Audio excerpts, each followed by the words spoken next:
नमस्कार, मैं हूं अमित पालित। दिव्यांग जनों के लिए खबरों के इस खास बुलेटिन में आप सभी का स्वागत है। यह स्पेशल बुलेटिन उन लोगों के लिए है जो बोल नहीं सकते, सुन नहीं सकते। तो चलिए शुरू करते हैं दिव्यांग जनों के लिए special news bulletin.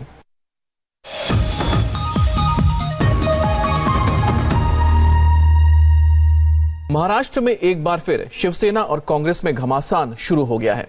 Veer Savarkar के बहाने संजय राउत ने कांग्रेस को आईना दिखाया। वीर सावरकर को लेकर एक बार फिर से महाराष्ट्र में शिवसेना और कांग्रेस में ठन गई है। शिवसेना नेता संजय राउत ने वीर सावरकर के विरोधियों पर जमकर निशाना साधा है। संजय राउत ने कहा कि वीर सावरकर के विरोधियों को 2 दिन के लिए अंडमान भेज देना चाहिए। 2 दिन जाकर सावरकर की कोठरी में रहेंगे, तब वो सावरकर की देशभक्ति के बारे में समझेंगे। आपको बता दें कि महाराष्ट्र के पूर्व मुख्यमंत्री पृथ्वीराज चौहान ने वीर सावरकर को भारत रत्न देने की मांग का विरोध किया था। संजय राउत ने इसी पर पलटवार किया है। वीर सावरकर ने कितना बड़ा त्याग किया है, कितना बड़ा संघर्ष किया है। जिंदगी के 14 साल अंडमान में रहना, यह असामान्य घटना इस देश में हुई है। 50 साल की उम्र कैद उस वक्त उन्हें लगी थी। 14 साल काटे हैं, बाद में बाहर जाकर जेल भोगा है।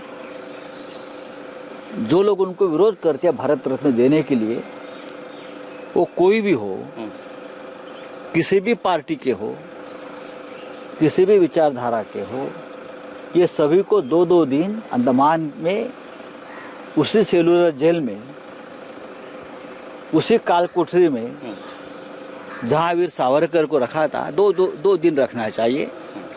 फिर समझेगा वीर सावरकर ने देश के लिए कितना बड़ा त्याग, संघर्ष और बलिदान दिया है। इस बीच आदित्य ठाकरे ने कहा कि संजय राउत ने सावरकर पर जो बयान दिया है, उससे शिवसेना कांग्रेस के रिश्तों पर कोई फर्क नहीं पड़ेगा। मुझे नहीं लगता कि इसमें कोई, आपको जितना दुख होता है कि शिवसेना और कांग्रेस के बीच में वाद नहीं है, किसी को और को नहीं है। कांग्रेस और शिवसेना की अलायंस जारी है। हम दोनों एक साथ आए हैं महाराष्ट्र के लिए, देश हित के लिए। कई अलग विषय पे हमारी साधारण अलग अलग परसेप्शंस हो सकती है, लेकिन इसी को तो डेमोक्रेसी कहते हैं। मुझे नहीं लगता कि अभी किसी पे वाद होना चाहिए। जो देना था किसी को भारत रत्न भाजपा के हाथ में है, दे सकते हैं, लेकिन अभी पास्ट पे बात नहीं होनी चाहिए। काफ़ी इतिहास पे बात हो चुकी है। मैं यही सभी को कहना चाहूँगा कि इतिहास पे बात न करें।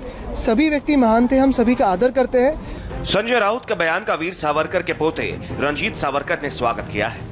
रंजीत सावरकर ने कहा कि शिवसेना ऐसे ही सावरकर का विरोध करने वालों को जवाब देती रहेगी।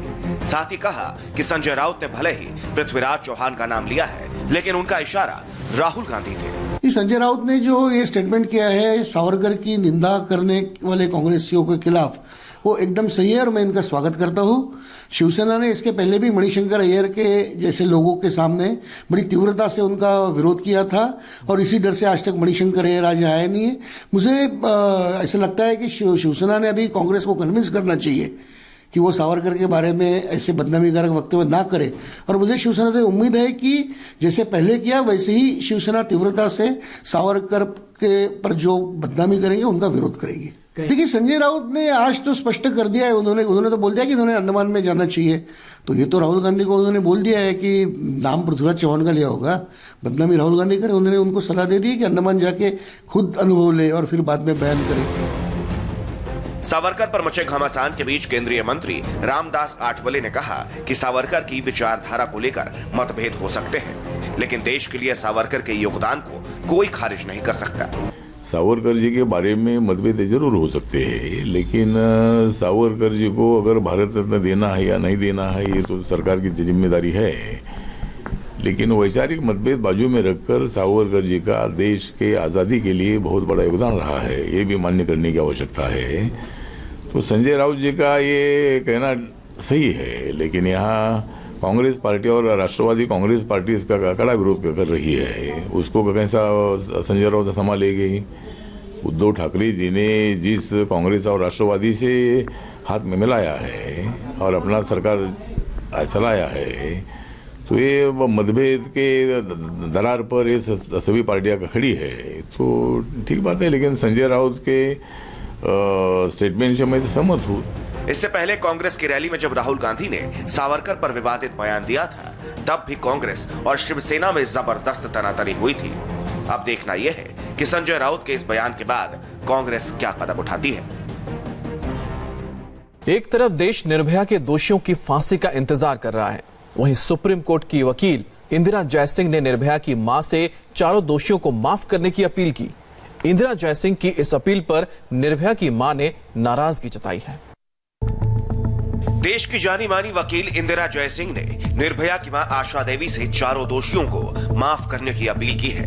इंदिरा जयसिंह ने चौंकाने वाला बयान देते हुए कहा कि निर्भया की मां अपनी बेटी के बलात्कारियों की फांसी की सजा को माफ कर दे। इंदिरा जयसिंह ने इसके लिए कांग्रेस अध्यक्ष सोनिया गांधी का हवाला दिया। कहा कि सोनिया ने जिस तरह से राजीव गांधी हत्याकांड की दोषी नलिनी की मौत की सजा माफ कर दी, ठीक उसी तरह निर्भया की मां को चारों दोषियों को माफ कर देना चाहिए। सबसे पहले देखिए इंदिरा जयसिंह ने अपने ट्वीट में क्या लिखा। मैं आशा देवी का दर्द पूरी तरह से समझती हूँ, फिर भी मैं उनसे अपील करती हूँ कि वो सोनिया गांधी के उदाहरण का अनुसरण करें, जिन्होंने नलिनी को माफ कर दिया और कहा कि वो उनके लिए मृत्यु दंड नहीं चाहती। हम आपके साथ हैं, पर मृत्यु दंड के खिलाफ हैं। इंदिरा जयसिंह के इस बयान पर निर्भया की मां ने कड़ा एतराज जताया। निर्भया की मां ने पूछा है कि इंदिरा जयसिंह कौन होती है, उनको सुझाव देने वाली। निर्भया की मां ने कहा कि ऐसे लोगों की वजह से रेप पीड़ितों को इंसाफ नहीं मिलता। सबसे पहले तो मैं ये पूछती हूँ कि इंदिरा जयसिंह होती कौन है मेरे से सवाल करने वाले। मेरी क्या लगती है? वो बलात्कारियों की माँ हो सकती है, बलात्कारियों की रिश्तेदार हो सकती है, मेरा कुछ नहीं लगती। उसकी हिम्मत कैसे हुई कि उसने मुझसे अपील की। 7 साल मैं उससे मिली हूँ, कोर्ट में बार बार मिली हूँ, उसने तो हमारा हालचाल कभी नहीं पूछा। जब बलात्कारियों की बात आई तो उसने माफी की बात कर दी। मैं कहती हूँ कि मेरी लगती क्या है? वो बलात्कारियों की रिश्तेदार हो सकती है, हमारी कुछ नहीं है। मुझे किसी के अनुसरण की जरूरत नहीं है। वो अपना रोजी रोटी चराने के लिए बलात्कारियों के घर जाए, उनको घर पकड़ ले कि इसकी रोजी रोटी चलती रहे। आज ऐसे ही औरतों के वजह से, ऐसे सोच वाले लोगों की वजह से हमारे देश में बच्चियों को जिंदा जलाया जा रहा है, फूका जा रहा है और रेप बलात्कार हो रहा है। आज ऐसे ही लोगों के वजह से किसी को इंसाफ नहीं मिल रहा है। ऐसे सोच वाले लोग, खासकर महिला के नाम पे कलंक है। 1 फरवरी सुबह 6 बजे निर्भया के गुनहगारों की फांसी का वक्त मुकर्रर हुआ है, लेकिन अब भी फांसी के फंदे से बचने के लिए गुनहगार हर दांव पेच आजमा रहे हैं। अब निर्भया केस का दोषी पवन गुप्ता सुप्रीम कोर्ट पहुंच गया है, जिसने याचिका में वारदात के वक्त नाबालिग होने का दावा किया है। हालांकि इस बीच फांसी का फंदा दोषियों के गले के और करीब पहुंच गया है, क्योंकि मुकेश की दया याचिका को राष्ट्रपति ने खारिज कर दिया है। लेकिन अभी भी बाकी 3 दोषियों के पास यह विकल्प बाकी है। ऐसे में अब निर्भया के कातिल अपनी मौत को टालने में लगे हैं। उधर फांसी की नई तारीख के बाद निर्भया की मां का कहना है कि जब तक निर्भया के चारों दोषियों को फांसी नहीं हो जाती, तब तक उन्हें तसल्ली नहीं होगी।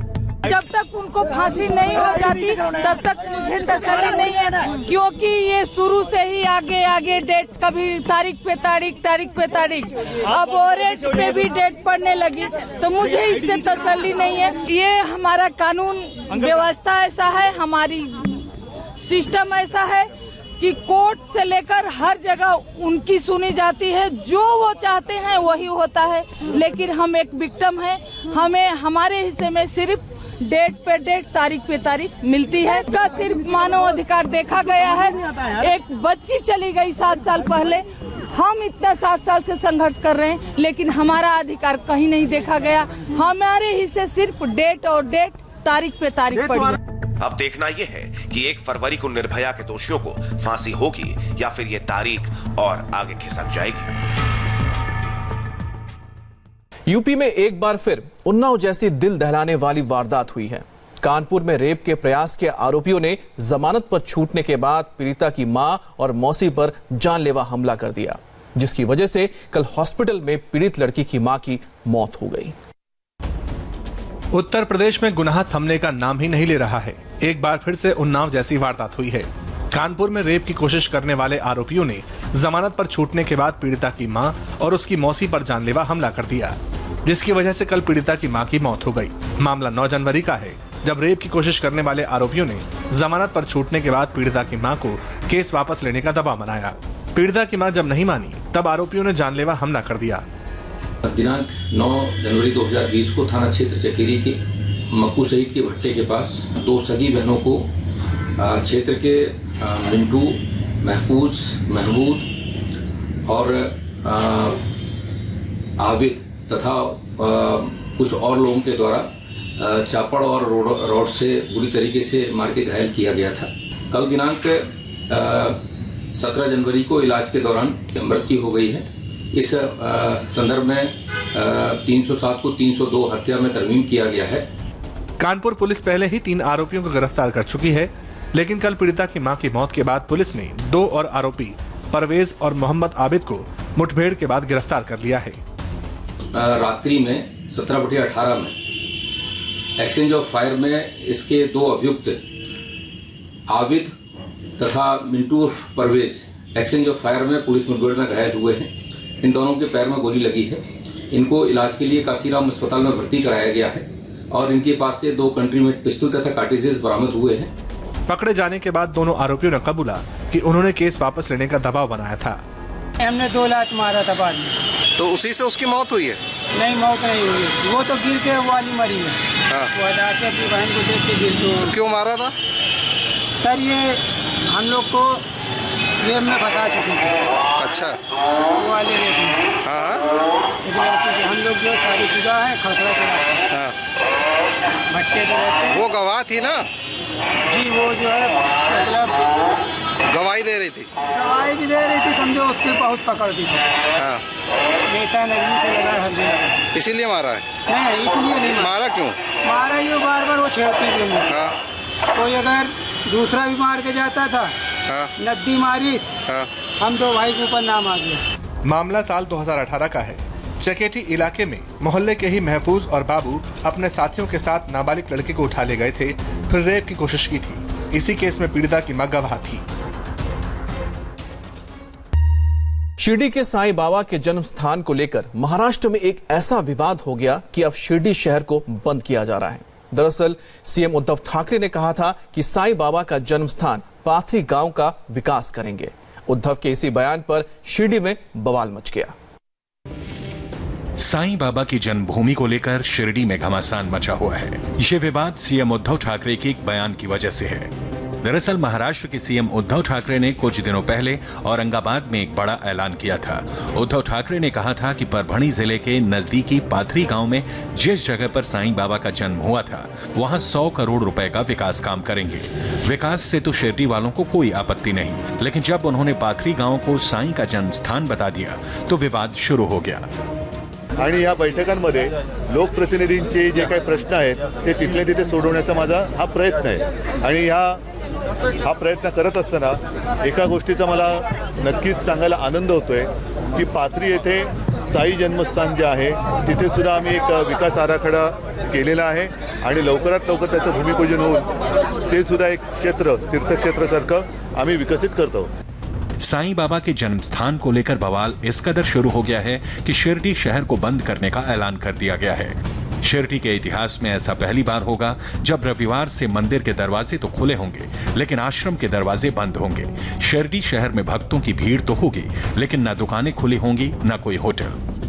जब तक माननीय मुख्यमंत्री इस विषय पर बैठक नहीं बुलाते और इस विषय को जब तक खत्म नहीं करते हैं, तब तक शिरडी गांव बंद करने का हम लोगों ने ऐलान किया है। और आगे चल के भी अगर साईं भक्तों में ऐसी तरह से अगर गलतफहमी या जिसको कोई अधिकृत स्वरूप नहीं है अगर चलती रहेगी तो इसके ऊपर और उग्र स्वरूप इस आंदोलन धारण करेगा और इसकी सारी जिम्मेदारी महाराष्ट्र सरकार के ऊपर रहेगी। परभणी जिले का पाथरी गांव शिरडी से करीब 275 किलोमीटर दूर है। उद्धव ठाकरे के बयान के बाद पाथरी गांव में जश्न का माहौल है, तो वहीं शिरडी गांव में गुस्सा है।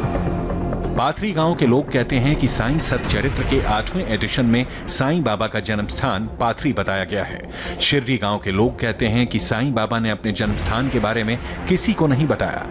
पाथरी गांव के लोगों का दूसरा तर्क है कि जन्म स्थान विकसित होने से शिरडी ट्रस्ट वालों की कमाई कम हो जाएगी, इसलिए विरोध कर रहे हैं। शिरडी गांव के लोग कहते हैं कि ये कमाई की बात नहीं है, आस्था और विश्वास की बात है। साईं ने अपनी पहचान कभी नहीं बताई। 160 साल हो गए आज तक, 100 साल बाबा के समाधि को, उसके पहले 60 साल, 160 साल। 160 साल में ये पाथरी के लोग कहाँ थे?